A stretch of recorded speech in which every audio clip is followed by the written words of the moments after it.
Hey everybody, I'm Scott Alan Miller. Today on Sam IT, we're going to look at, do SMB small businesses really need all of these network services that are often associated with them? Things like Active Directory, DNS, DHCP, group policy, all these things that we always say we have to have them. How do we live without them? And the question is, do we need them? Now, of course, in a large enterprise, you need what you need, right? They have a lot of people who are evaluating all these things and a million things dependent on each other, and you can't just answer these questions simply. But in the SMB, we can often answer this question, and it is, well, no. Almost all of these things exist only to support Active Directory. And if you can determine that you don't need Active Directory, which is, who knows, you may or may not need it. In almost all cases, you don't need it. The question is whether it's useful to you. It may be useful, and if you need it, then you probably want DNS, DHCP, and you want to leverage group policy.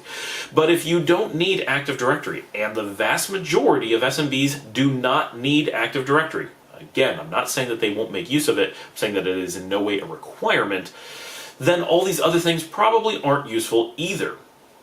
For the most part, DNS exists only on your own network to support Active Directory. If you're not in an AD network already, chances are you won't have DNS servers unless you're a really large organization. They simply don't matter that much. They've become a foregone conclusion to the average business simply because AD depends on them, so people begin to assume that DNS is also necessary. The one crippling myth that AD is a requirement creates a carry-on effect as one thing after another that either depends on or is heavily related to AD suddenly become thought of as requirements for an environment, and pretty soon there's all these expensive and complicated pieces that we need to maintain, and all of them may be effectively useless for us. Now, before I go too far, I do want to say DHCP, generally you want to have this on your network. Most networks are going to benefit from having DHCP, and to the point where it's almost always considered to be kind of a best practice or nearly a best practice to simply have DHCP. But it is important to note that DHCP is one of the simplest things you will ever put on a network, and even if you have thousands of devices, running DHCP from something as simple as your router may be all you need, and if you need to go beyond that, putting DHCP on a small VM that runs something open source like Linux or a FreeBSD distribution that uses almost no resources and costs no licensing whatsoever is completely viable. There's no reason to use anything more complicated or expensive than that. But really, putting it on your router is probably good enough for almost anyone. If you're not leveraging it with AD, there's no reason not to have it there. If you are doing AD, of course, we recommend that DHCP and DNS be on the same domain controllers as other functions. But that's only because they tie together in some way, especially DNS and AD. For the average small business, you can get away without any of these things. They just add complexity that you may not have any benefit for, especially in modern networks as we begin to move towards more hosted services. Whether we host them ourselves or through a third party, we treat them in the same way, that they are external and they are hosted outside of our LAN, and we reach them through public DNS records. This means that we no longer need to maintain all of that infrastructure internally, because in many cases we won't have it. If you want people to be able to go home and work from their home, or work from a hotel, or work from a branch office, and not maintain a really complex network to tie things all together, you need to get away from having these internal LAN level services for your network in order to do that, with the exception of DHCP, of course.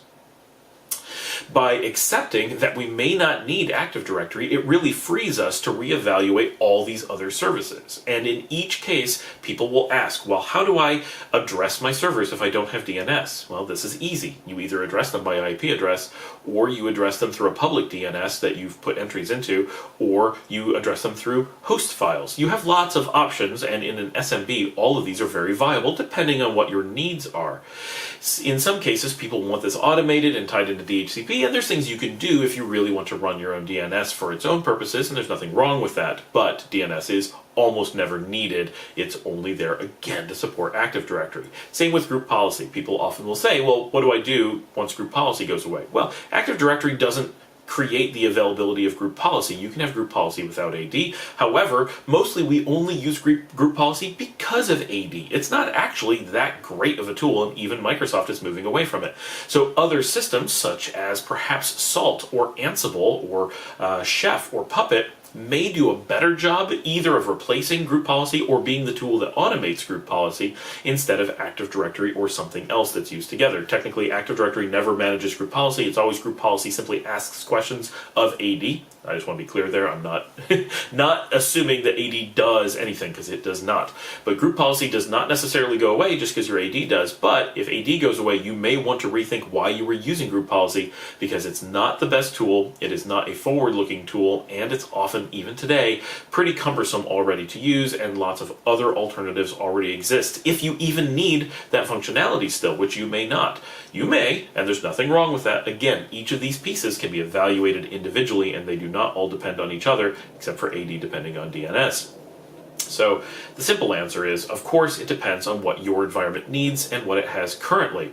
But the broader answer is simply no. It is very rare that all of these services are needed to support your LAN. Chances are they're there for legacy reasons. They may be valuable to you. They may be worth keeping because they're already there. But if you're in a position where it's worth evaluating whether they still make sense as you make other changes, or as your environment changes over time, or as you look towards your next iterations down the road, it is worth considering the fact that all of them may be irrelevant to you and may exist only because of mistaken foregone conclusions or are vestiges of another era that you can now begin to replace and potentially save a lot of money and time and effort by no longer supporting.